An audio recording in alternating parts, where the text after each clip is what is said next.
All right, guys, here's our January demo on how to do these shards. I just want to walk you through it step by step and talk a little bit about the lines too.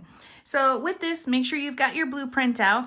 I kept it really simple today, and I also cut all of my paper in the same colors as the blueprint. Now, anybody that's familiar with Sketch Club should know that you can do these patterns in any color or pattern. I just want you to be able to really correlate this and this at the, together. So when we're doing this, the sketch actually says to cut a 4 by 1.5, a 4 by 1, 4 by 1, 4 by 2.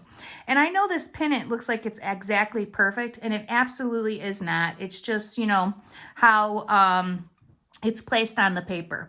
So to do the shards, you do exactly what the sketch says. You're going to cut those rectangles to the size that it says. So 1.5 by 4 for the pink, 1 by 4 for the blue, 1 by 4 for the yellow, 2 by 4 for the green, and 1 by 4 for the orange. So I've got them ready and all cut.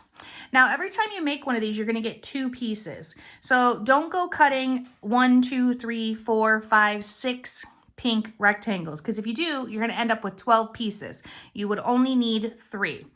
And then the other thing on here that you don't normally see is this gray color. You need a piece of paper that you're gluing these shards on, and it's a 12 by 3.5 piece of paper that you're going to be using, and it's gray just like your back color. So this piece here and the 1/4 inch are going to be exactly the same color, and it should be a solid.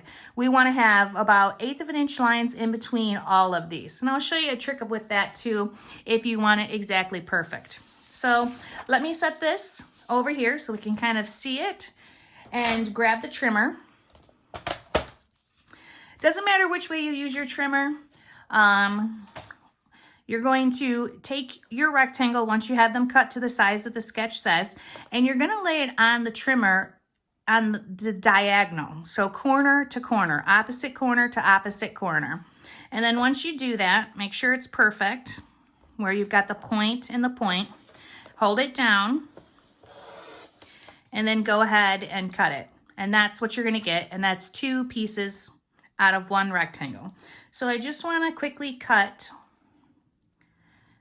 each color so that we can do some gluing down together.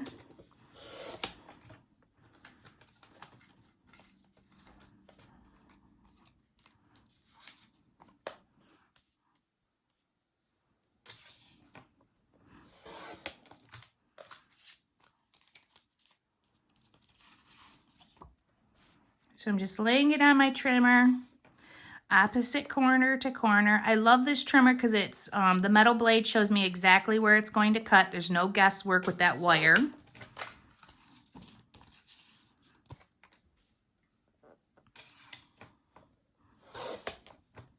Perfect.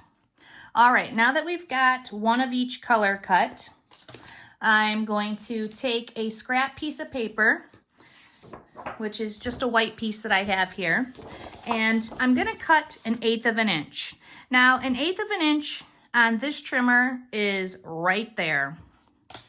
So depending on, which trimmer you're using, will depend on, where your 1/8 of an inch is or which side you can use. So it's pretty darn small, but this is about the width between every single one of these colored pieces. So if you want to make sure what you're doing is exactly perfect, we're going to start at the bottom because it's a full piece and work our way up. Because you can see these are pieced in here on this sketch. It's got a little bit of pink and actually a little smidge of orange right here and there. And that might be different on yours depending on how far apart your colored pieces are. So let's go ahead and grab the pink one. Oh, I don't want this to go too far for you guys. And when you're doing this, you're going to start by gluing it down to the point. You're going to have some hanging off, and there's a really good reason for that, because when you start to put things on a diagonal, they get shorter or longer depending on how they're cut. So each time you glue a piece down, you start with the point, and then you let that other part hang off your 3.5 inch piece of paper. So we're going to be like this as we go. So the next piece is a blue. Now I don't care which one of these I pick up because I'm not really worried about how the angles are, and that's partly because I can manipulate how it goes on there. So for your 1/8 of an inch, if you want it to be always exactly the same, you can use a scrap piece of paper and you can put it right next to the one that's on last. Start with the point, lay it right there, and then pull that up. Now, I don't normally do this, but I know most people like things. I have some really neurotic customers. So if you're one of them, here's your trick. So my next piece is yellow for number 3. And I'll just keep going with this technique. And point. There we go. Perfect. And then we've got a green.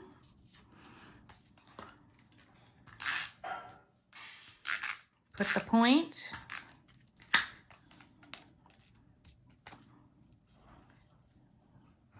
First. There we go. Pick up your little cheater, move it up.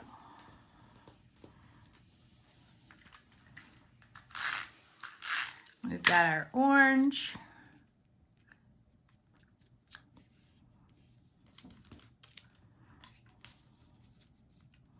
And then my next color is pink.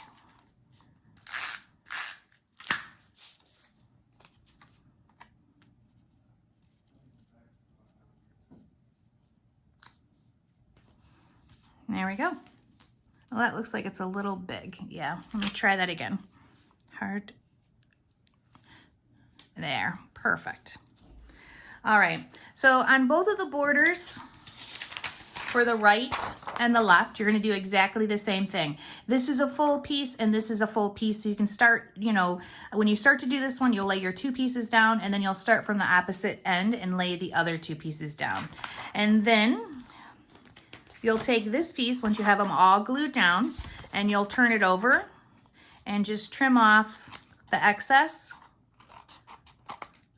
with your scissors. Perfect. And once you've got all the excess trimmed off, we're gonna glue it where it's gonna go on the page, and that's gonna be right here. Now, this sketch actually calls for a 1/4 inch of the same color to be right here to finish off that border. So you're gonna do that also. I'm not gonna worry about it today. I'm actually gonna just tack this down so that I can show you the rulers and the zig writer. All right. So there's that. That's how you cut your shards. Anytime you see us doing shards, we're always going to be cutting a rectangle on the diagonal, and that's how we get our 2 pieces. Okay, so with the ruler, on this blueprint, it shows that I've got lines right along this corner in here. I'm not going to worry about putting the photo mats down. I just kind of want to go over with you how I use this ruler. I'm recommending this ruler because I like how it has the squares for the 1/4 inch increments and the 8ths. The 8ths are actually the dotted line and the solid lines are the 1/4 inches. So if I was using this, I like to make sure that it's straight. So if I can line it up with something, that's perfect. And let's just say my pictures, my lines needed to be lower. So I would take this and I would keep moving it down until I get it on a solid line that I think is low enough. So then my first line is going to go on. And then when I go to do my second line, if I wanted a perfect 1/4 inch, you see that? I push up the ruler, line it up, and then do my next line. And same thing over here. I know I've got this on here straight, so I'm going to use it as my first starter line. And then I'm going to push this up on the next line. Actually here, I probably want to do it the other way so you guys can see it. These are actually for stitches and we're not doing that, but it is a 1/4 inch. You could use that. So there I'm pushing it up on that line and I've got my perfect 1/4 of an inch. Not all mine are that far apart. Sometimes they're the 16ths. So if I wanted the 16th, then I would use the dotted line and I could add those in there. I'm going to line it up on the dotted line.